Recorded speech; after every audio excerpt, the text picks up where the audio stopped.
ठीक है, हमें पढ़ना क्या है, इस बार है जैकोबिन क्लब के बारे में। ठीक है, तो इसमें दिया हुआ है कि जैकोबिन क्लब के जो मेंबर्स होते थे, ठीक है, वो कैसे लोग होते थे। वे सोसाइटी के, तीसरे स्टेट के सोसाइटी के कैसे लोग होते थे, प्रोस्पेरस लोग होते थे, मतलब कि जो एजुकेटेड होते थे और समृद्ध लोग होते थे। ठीक है, तो उसमें से हो गया क्या, छोटे छोटे शॉपकीपर्स हो गया जो दुकान देते थे, आर्टिजन्स होते थे जैसे जूता बनाने वाले, पेस्ट्री कुक्स वाले, ठीक है, वॉच मेकर्स घड़ी बनाने वाले, प्रिंटर्स प्रिंटर्स बनाने वाले, ठीक है, और साथ ही साथ सर्वेंट्स भी होते थे, और जो वर्कर्स, ठीक है, और जो डेली काम करने वाले जो वर्कर्स होते थे, जिनका डेली मतलब कि एक प्रतिदिन काम करने पर उनको जो वेज मिलता था, मतलब कि वैसे वर्कर्स भी क्या थे, उस जैकोबिन क्लब के मेंबर थे। ठीक है, तो जैकोबिन क्लब के मेंबर का लीडर कौन था, मैक्सिमिलियन रोबेस्पियर। ठीक है, जैकोबिन क्लब के मेंबर का लीडर कौन था, मैक्सिमिलियन रोबेस्पियर।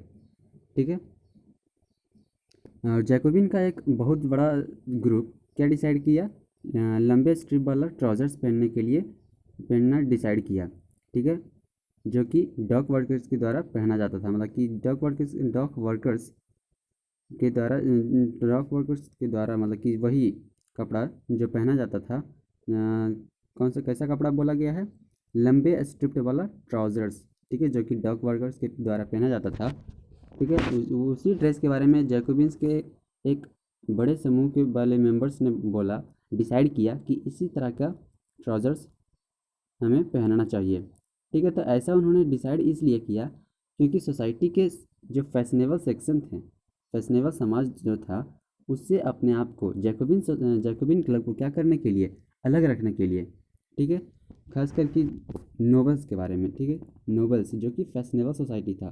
ठीक है, और इसे क्या कहा जाता था, नी ब्रिचेज भी बोला जाता था। ठीक है, तो उससे अपने जैकोबिन क्लब को दूर रखने के लिए ऐसा डिसीजन लिया था। ठीक है, आगे क्या है कि it was a way of proclaiming the end of the power wielded by the builders of knee breeches. ठीक है, तो ऐसा इसलिए किया गया था ताकि नी ब्रिचेज के द्वारा जो पावर वहाँ पर चलाया जा रहा था, उसको ख़त्म करने के लिए, ठीक है, उसको नीचा दिखाने के लिए ऐसा किया गया था।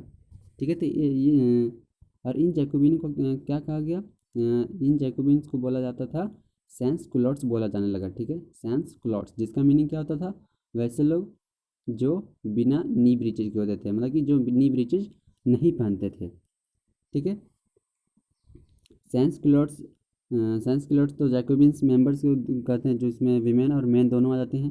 ठीक है, तो सैंस क्लोट्स के जो मेन होते थे उनमें क्या होता था, रेड कैप भी वो पहनते थे। ठीक है, जो कि क्या दिखाता था, लिबर्टी को दिखाता था। ठीक है, एकता को दिखाता था। लेकिन वीमेन जो है, रेड कैप पहनने का उन्हें अलाउड नहीं दिया हुआ था।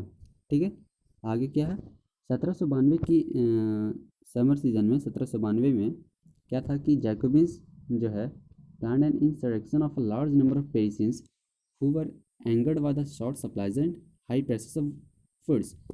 ठीक है, तो जैकोबिन्स जो है एक बड़ी संख्या में पेरिसियंस, मतलब पेरिस के बड़ी संख्या के जनता के बारे में डिसीजन लिया, डिस्कशन करने लगे। वैसे लोग जो कि हाई मतलब कि ब्रेड का जो हाई प्राइसेस था और उसका जो शॉर्ट सप्लाई हो चुका था, उसके बारे में क्या थे, एंगर्ड थे, उससे नाराज़ थे, गुस्सा थे। तो उस पर क्या किया, डिस्कशन करना स्टार्ट किया 1792 में। ठीक है, तो 10 अगस्त की सुबह को वो क्या किए, ट्यूलरी के पैलेस को, महल को विध्वंस कर दिए। ठीक है, किंग्स गार्ड्स को क्या किए, किंग्स मतलब कि राजा के गार्ड पर हमला करने लगे और अपने आप को क्या मानने लगे, राजा मानने लगे। ठीक है, ठीक है, फिर बाद में असेंबली में वोटिंग हुआ। ठीक है, नेशनल असेंबली में वोटिंग हुआ कि रॉयल फैमिली, मतलब कि शाही फैमिली परिवार में क्या होगा, शाही फैमिली को क्या करे, उसको इम्प्रिजन कर लिया जाए, उसे बंदी बना लिया जाए। ठीक है, इसके लिए क्या हुआ, फिर उसके बाद इलेक्शंस हुआ। ठीक है, चुनाव हुआ। ठीक है, तो देखो इसे हम अच्छे से बताते हैं कि यहाँ पर क्या हुआ कि बाद में फिर नेशनल असेंबली के द्वारा क्या बोला गया कि रॉयल फैमिली, मतलब कि राजा का जो फैमिली था, मतलब कि शाही फैमिली जो था, रॉयल फैमिली, उसे क्या कर लिया जाए, बंदी बना लिया जाए, कैदी बना लिया जाए। ठीक है, उसके बाद क्या हुआ, फ्रांस में इलेक्शन हुआ। ठीक है, चुनाव हुआ। ठीक है, तो उस समय से क्या हुआ कि जितने भी मेन थे, ठीक है, मतलब कि जितने भी पुरुष थे, सभी पुरुष को जो 21 साल से ज़्यादा थे, जिनके पास पैसा हो या ना हो, उन्हें क्या मिल गया, वोट देने का अधिकार प्राप्त हो गया। ठीक है, तो नया असेंबली जो इलेक्ट हुआ उसको क्या कहा गया, कन्वेंशन कहा गया। ठीक है, और 21 सितंबर 1792 को यह क्या किया, यह असेंबली जो है, कन्वेंशन जो है, मोनार्की को ख़त्म कर दिया। कब, 21 सितंबर 1792 को, और फ्रांस को एक गणराज्य घोषित कर दिया। ठीक है, इस कन्वेंशन ने 21 सितंबर 1792 को मोनार्की मतलब राजतंत्र को ख़त्म कर दिया और फ्रांस को एक गणराज्य घोषित कर दिया गया। जैसा कि आप जानते हैं कि रिपब्लिक क्या होता है। ठीक है, रिपब्लिक एक वैसा सरकार है, मतलब कि सरकार का एक ऐसा फॉर्म है जहाँ पर जनता को क्या होता है, सरकार को चुनने का अधिकार होता है। ठीक है, जिसमें से गवर्नमेंट का मतलब सरकार का हेड भी जो आता है, मतलब कि रिपब्लिक क्या है, रिपब्लिक में क्या होता है कि जनता को जो है जनता को जो है द्वारा मतलब कि खुद के मत से क्या होता है, सरकार को चुनने का अधिकार होता है। वहाँ पर किसी का क्या होता है, राज नहीं होता है, वहाँ पर कोई राजतंत्र नहीं होता है, नो हेरिडेटरी मोनार्की होता है।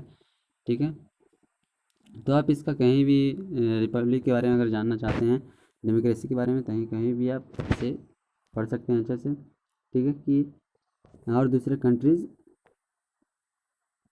ठीक है, रिपब्लिक कैसे बने थे।